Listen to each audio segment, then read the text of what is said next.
How's everybody doing? My name is Anthony Brian Logan. Today, we're going to talk about the shooting that happened at YouTube yesterday, Tuesday, April the 3rd, 2018, right around 12:45 p.m. This happened at their headquarters in San Bruno, California, which is obviously in the San Francisco Bay Area. Luckily, nobody died in this situation except for the shooter due to shooting themselves. And 3 people got shot. Some are critical, some are not, but hopefully everybody makes a speedy recovery. One person was injured with an ankle injury, so I'm sure they'll be just fine after their stay in the hospital. Now, there's been a lot said about this shooting. A lot of rumors have been spread. A lot of misinformation has been spread, but we're going to get down to the brass tacks and get the facts out there as they're known right now today. Now, let's start at the very beginning with the actual shooting itself. Like I said, right around 12:45, a shooting happens. This was during like some kind of party at YouTube because it's a big campus. A lot of people there. They work there all day. Some may even live on campus. I'm not quite sure about that. If you know anything about that, let me know in the comments below. But it was going to be a luncheon. It's like 12:45, right around lunchtime. Our party was getting ready to happen, and this person comes into the building and begins to shoot. Now, I've seen all kinds of rumors about the motive. Some said that it was a domestic dispute. They said that she, Nasim Aghdam, a 38-year-old woman, we'll talk about her ethnicity and all that kind of stuff in just a moment. I'm not going to ignore that. But they said that she either had a boyfriend that worked there or she was upset at YouTube's policies because she was also a YouTuber. She had many channels. She's an Iranian immigrant, so she had some channels that were in English, Turkish, Farsi, and she also had an exercise channel and a vegan channel. I've seen some of her videos, which, by the way, have been archived from her Facebook and YouTube channels, which have been deleted by their respective companies. Before they were deleted, all that was archived, or a lot of it was. And I'll place some links to that in the box below, and I'll also place them on the screen before you. The videos are very weird. I don't know what was going on. The whole domestic violence thing doesn't really make sense to me because the police are saying that she chose victims at random. So if it was an at random shooting, then how was it domestic violence? They said they found her in the room with one person who had been shot, and then she had been shot. Now, I guess she had killed herself, and the person that was shot did not die because, like I said, nobody died except for her. So maybe from that incident, they thought it was a domestic situation, but they also kind of contradict that when they say that the targets were chosen at random. And also the other motive about her having an issue with YouTube itself, demonetization, low monetization, changing the algorithm so her videos didn't really show up in search and stuff like that. She had about 10,000 subs if you add all of her channels together. Not really a successful YouTuber, but somebody that was trying to get some things going, and her videos didn't really say a lot. It wasn't really something that you would actually want to watch. In my humble opinion, that's probably why she had low subs, but I think her anger was taken out on YouTube. I'm not sure if that's why she went to YouTube for that specific purpose, but that makes more sense in a domestic violence situation or any kind of random thing. Matter of fact, her father warned the police after she had been pretty much off the grid for a couple of days that she may be on her way to YouTube's headquarters to hurt somebody. He said that. He reported her missing. Her brother, was kind of worried about her as well. They reported her missing. The police actually caught up with her in Mountain View, California. Now, if you know where Mountain View is, that is Google's headquarters. So she was there in her car sleeping right around 2 a.m. They caught up with her. They recognized her plates from the missing person report, and they questioned her. But I guess she was able to answer questions properly, and they let her go. They left her alone. Right around 10 hours later, she was at YouTube shooting it up. So I'm not really sure what to think about that. Is that a failure of the police, or were the police pretty much in a situation where they couldn't do anything? Maybe with their hands were tied. What can they really do if she's not committing a crime by being in a car sleeping?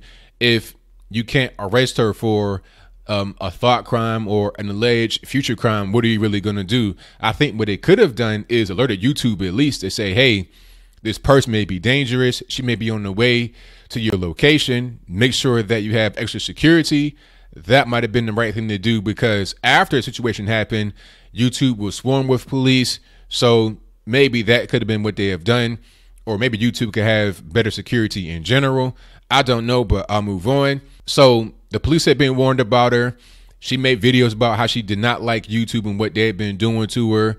You could tell by her videos that something ain't quite right. She got a few screws loose, in my humble opinion. Not overtly crazy, but just, you know, something ain't right. It's probably some kind of mental problem there. Now, I'm not a doctor. I'm not a psychologist. I'm not anything like that. I'm just giving my personal opinion, judging her based on their videos, and that's it. But to move right along, there were all kind of rumors about the situation when it started, when there were no facts known. People were talking about, oh, it's most likely a white male Trump supporter, Alex Jones supporter, which, by the way, the term supporter is used kind of in a pejorative way. When you're talking about Donald Trump or anybody that's on the right, if you are XYZ supporter, then you're just a Nazi or what have you.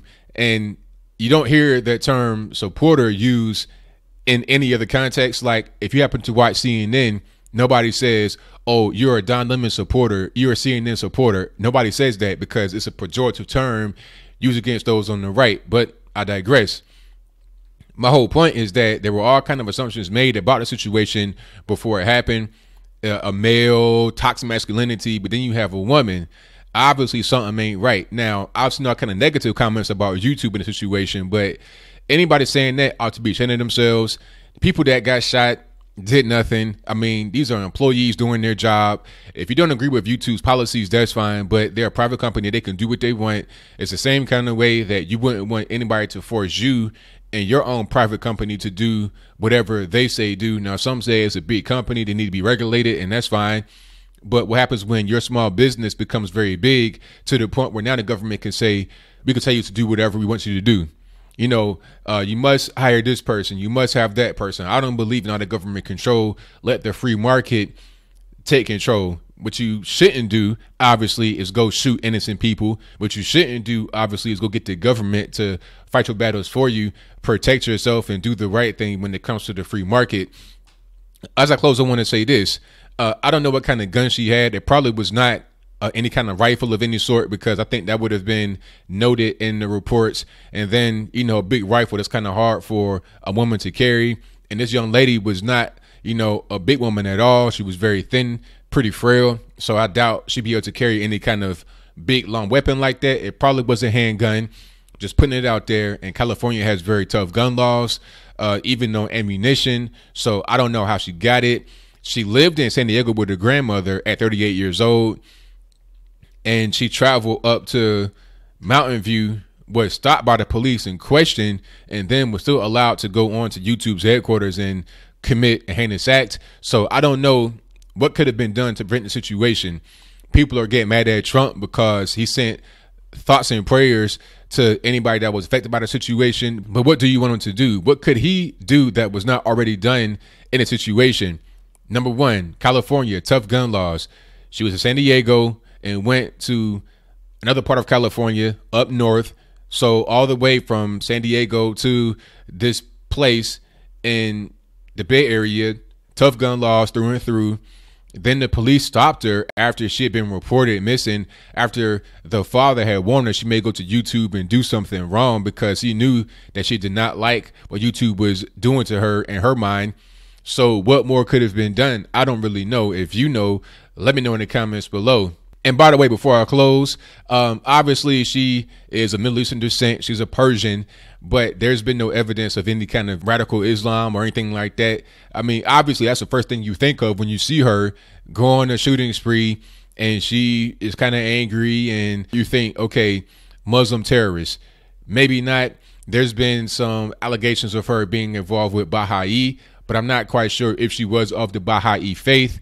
All that we know is that she wrote on a forum or some kind of web page to Baha'i people, and it was about trying to promote veganism. Her channel mostly, or her channels mostly, were talking about physical fitness and animal rights. She had like some chickens and some bunny rabbits and stuff like that in the videos. So I don't know how you go from chickens and bunny rabbits and, you know, doing leg exercises to going on a shooting rampage.